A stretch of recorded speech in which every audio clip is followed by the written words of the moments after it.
Okay, so after you have a basic understanding of the definition of our optimization problem, which is to minimize the maximum value of our area property in the isolist field, we can open the Octopus component or the interface, not the Octopus, the Opossum interface, which starts with the optimization tab.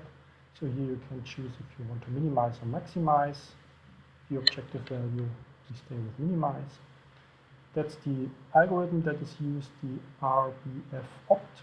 That's an open source and freely available algorithm. And you can read more about these algorithms in the papers of Thomas Wortmann. And here we could just start our optimization.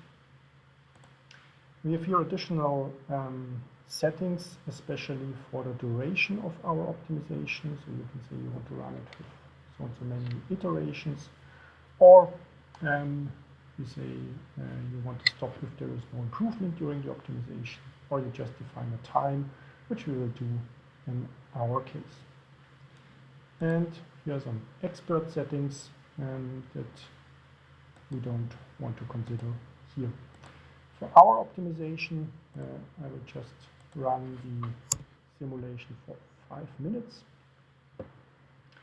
And we started here.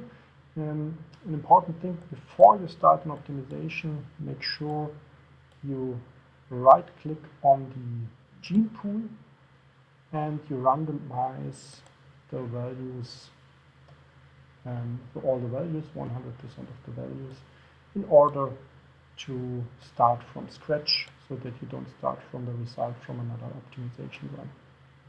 You see, in the isolist field, you always have the highest red areas, which we will always see, but they are always scaled in a way that the smallest value are blue and the highest are red, which doesn't mean that this is the same value. The highest value is shown here in this panel. It's at the moment at 51,000 something. And the visualization is done here. For the optimization, it's a good idea to deactivate the visualization, because this just takes some time without any use during the optimization. And now we can start the Opossum optimizer. Just have a look at the duration again. So 300 seconds. And then we start the optimization. And now you have to wait for a while. In my case, I've just used 5 minutes to be sure that we have a result of the optimization that converged to a good solution, in order to see the result and what happened during the optimization. So I make a break in the recording here to continue after the optimization has been finished.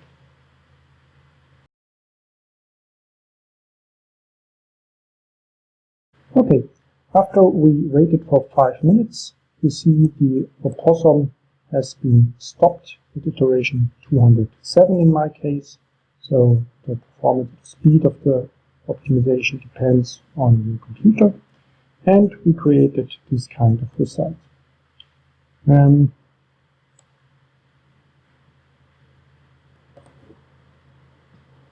Okay, in order to visualize the results, we turn on the preview, or we enable the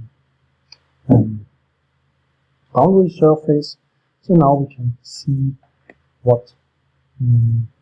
how the isolist field looks like for this distribution of the rectangles. What we have reached is a value of 40,000 for the smallest maximum area value in our isolist field.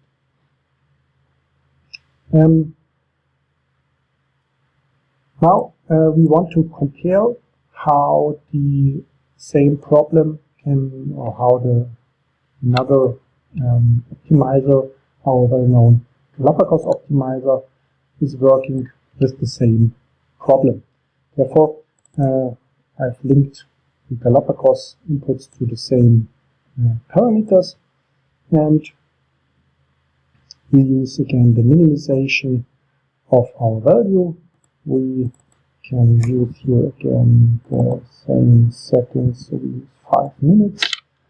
To run the optimization, we keep the parameters as defined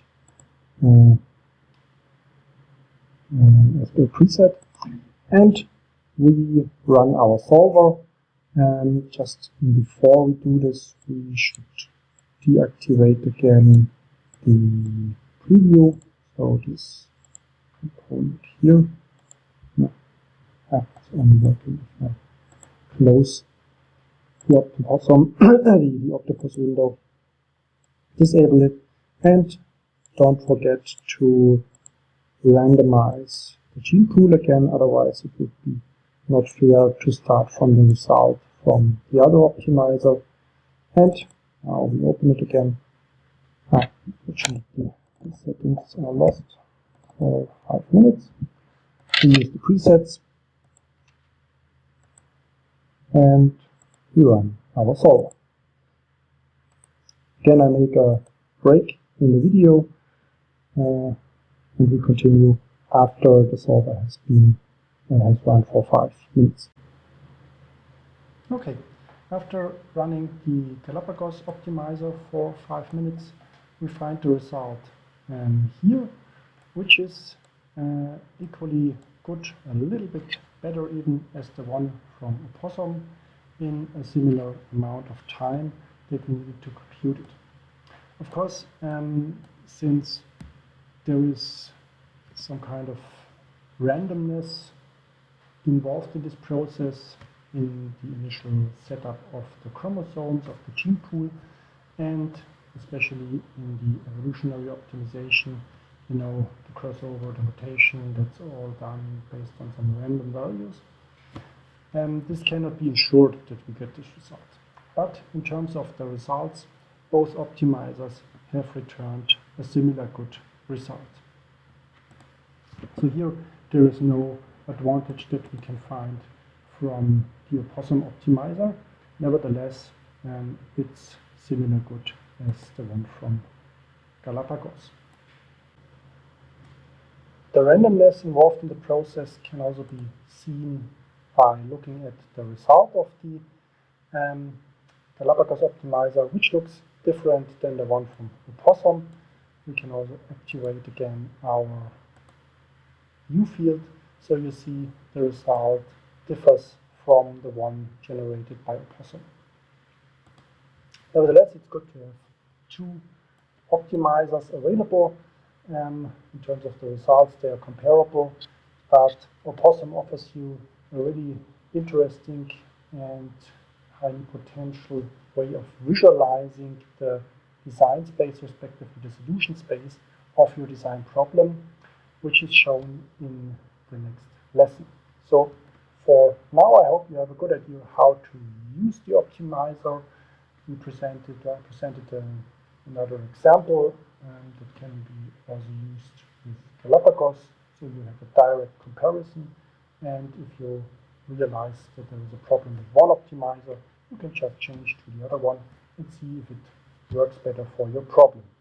Because the optimization algorithm, usually they work for all kinds of problems relatively well, but maybe one is better for the other problem. Whereas in the paper from Thomas Wortmann, model-based optimization outperforms the other optimizations in terms of the convergence speed. And as we see in our very, very small comparison that is not representative, of course, the quality of the result is comparable. So please use this example, use the template to play around with your own ideas, adapt it to your own design problem to get used to this workaround, to be able to solve parts of your design project by optimization. Good luck with it.